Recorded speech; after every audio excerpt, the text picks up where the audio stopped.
Hello, everybody. Welcome to our Bible study, chapter 7 in the book of Exodus. No matter who you are, where you are, thank you for tuning in to the podcast. Here we are in chapter 7, and I want to talk about these enemies here, these sorcerers that we've been talking about, and they're really explained really well. This volume gang of sorcerers, witches, Satanists, they pop up. For instance, when Balaam hears that Moses is after him over trying to get him killed as a child, he flees. And he don't end up under a bridge somewhere or in a cave. He ends up at some other royalty somewhere. You understand that he ends up going to this king, to that king, and he's always exalted. He's always paid. He always gets royal dainties wherever he goes because the king has an advantage with this sorcerer wherever he goes. And even the point where he's the holy man for the king. That's what, down in Cush.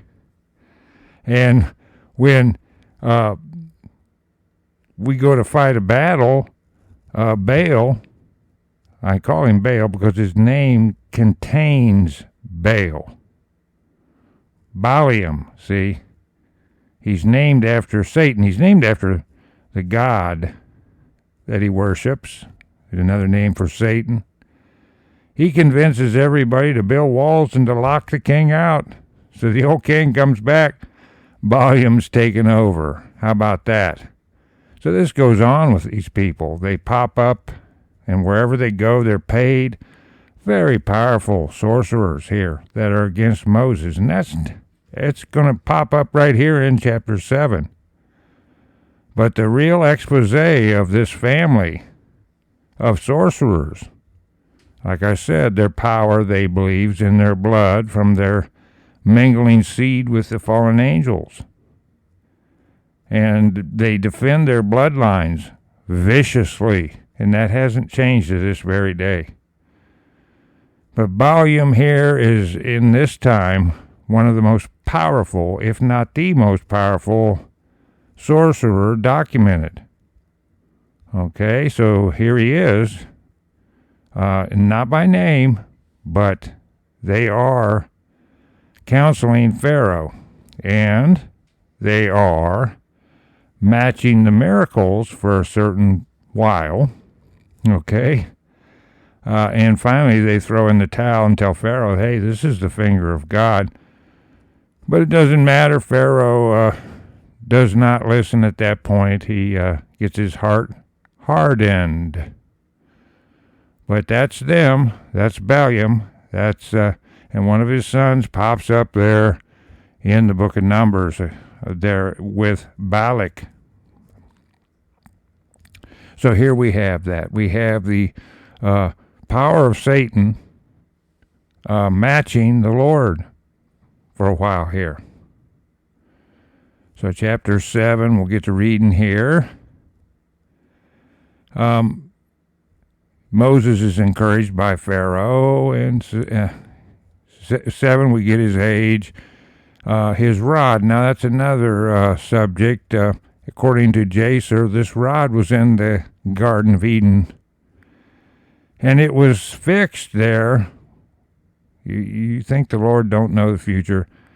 It was a fixed rod there around Revel or Jethro, around them there, and no one could get it. But Moses did, see. That's where he picked up this rod, and they have a history to it that goes back through time all the way to the Garden of Eden. Remember that? Asking the table people if they remember that. We just went through this. Anyway, in chapter 7, and the Lord said unto Moses, see, I have made thee a god to Pharaoh, and Aaron thy brother shall be thy prophet. Okay, now you see how deceived in his heart Pharaoh is. He doesn't know who God is. To them, this God is these angelic creatures, or these Nephilim, or the Rephaim, anything mixed with the creatures from the other dimension they consider to be a god, little g. All right, so we have that here. On we go into it. It says, Thou shalt speak all that I command thee, and Aaron thy brother shall speak unto Pharaoh, that he send the children of Israel out of his land. 3, and I will harden Pharaoh's heart, and multiply my signs and my wonders in the land of Egypt. Okay? So these judgments or tokens are meant to be. The hardening of the heart is meant to be. This is meant to go down in the history of the world. It is the real history of the world. And it is a slap in the face of the people that worship Lucifer. It just is. And they are very angry over that. And I discussed the ceremonies they had on the occult calendar. And one of those was Beltane, where they had the great ceremony in our time. Okay, and then they had the 10 commandments for the world, the new 10 commandments, and they had these Christian cults right in the middle of all that. How do you like that? Anyway, on we go. These signs, these tokens are meant to be, these judgments. And it's a foreshadowing. It's an allegory of what's going to happen in the world to come in our time.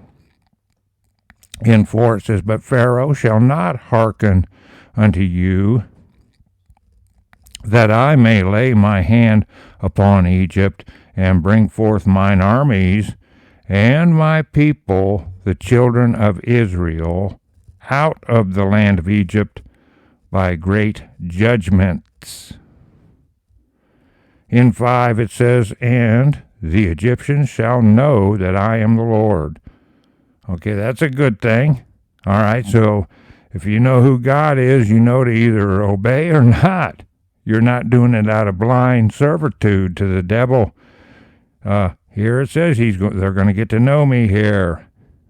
So anyway, in 5, And the Egyptians shall know that I am the Lord, when I stretch forth mine hand upon Egypt, and bring out the children of Israel from among them. So they're going to know where these judgments come from. In 6 it says, And Moses and Aaron did as the Lord commanded them, so did they. Period. That's not unusual. They normally obeyed the Lord with vigor. So they did that. And in 7, And Moses was 80 years old, and Aaron 83 years old, when they spake unto Pharaoh. Okay, so there's their age. And then a new paragraph in 8.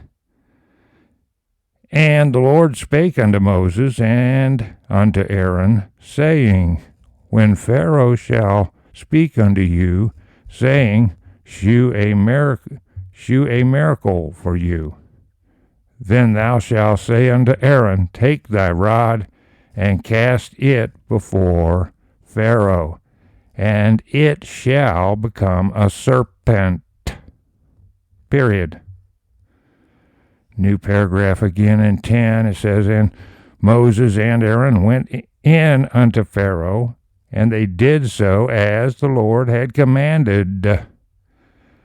And Aaron cast down his rod before Pharaoh, and before his servants, and it became a serpent.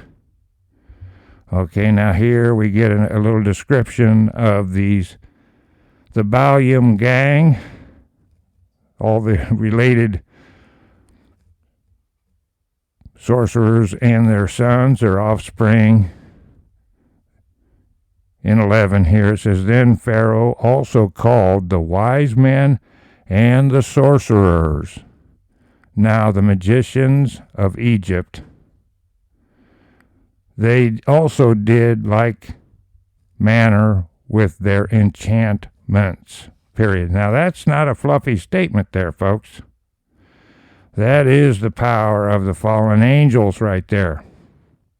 Okay, and look at this list of their names of what they are. Sorcerers, magicians, enchantments, all that is a cult. That's just all it is.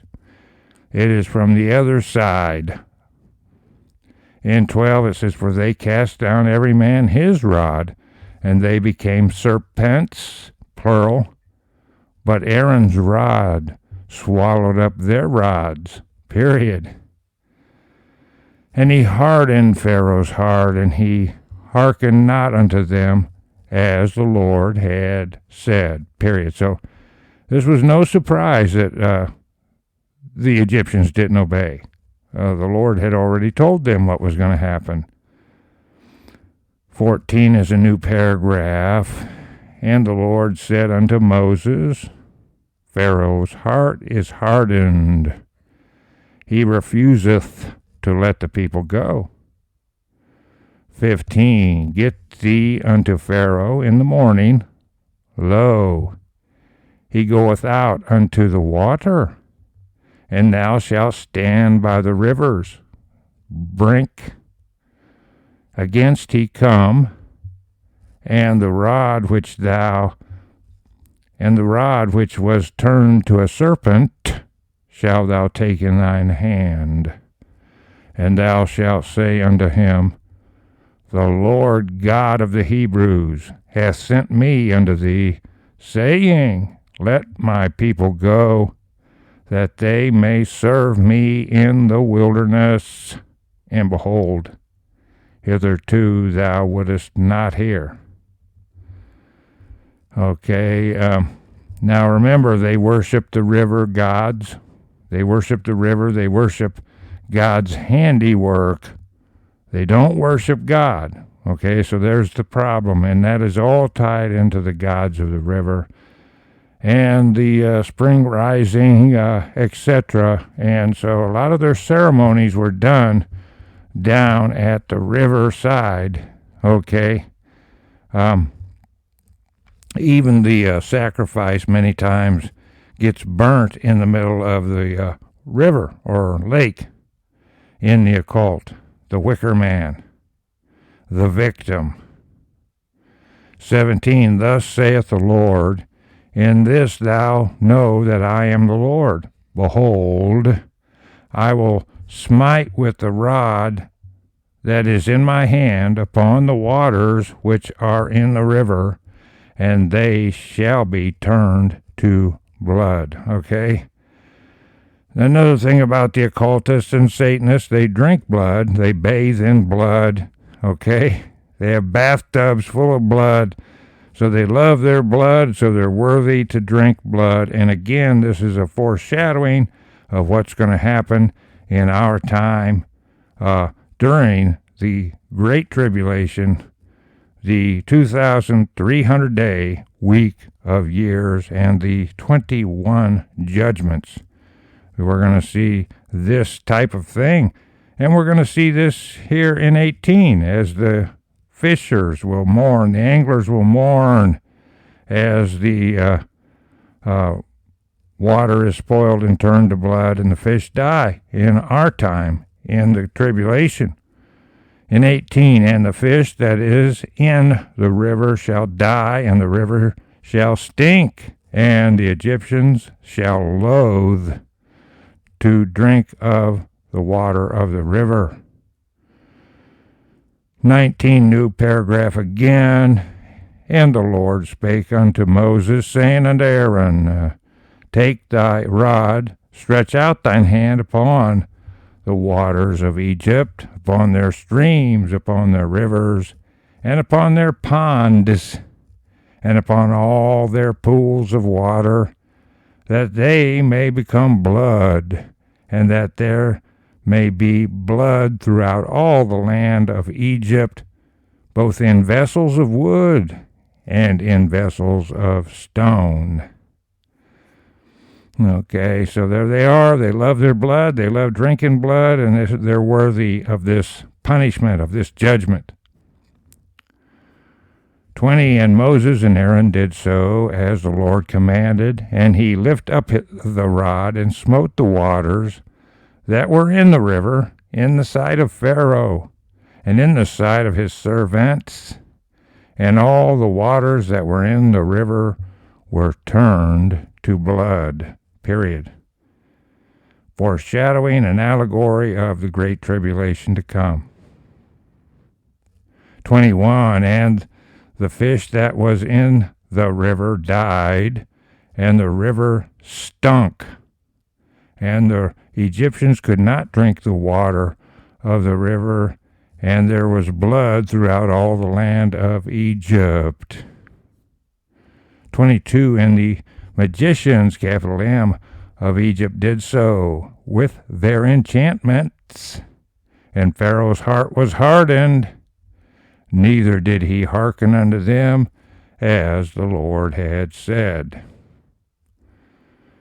Okay, so you see how Satan's magic is keeping up here so far.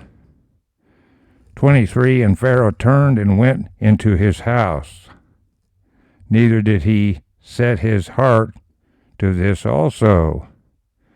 So he's pretty ignorant right here with his hard heart. 24, and all the Egyptians digged round about the river for water to drink, for they could not drink of the water of the river. Okay, we got a great description of that in Jacer also. In 25, and 7 days were fulfilled after the Lord had smitten the river, okay? And we have our chapter 7, and we have the 7 days here in 25. Okay, that's that. We're going to get this up for everybody. We're going to be hopefully seeing everybody on the call-in tomorrow.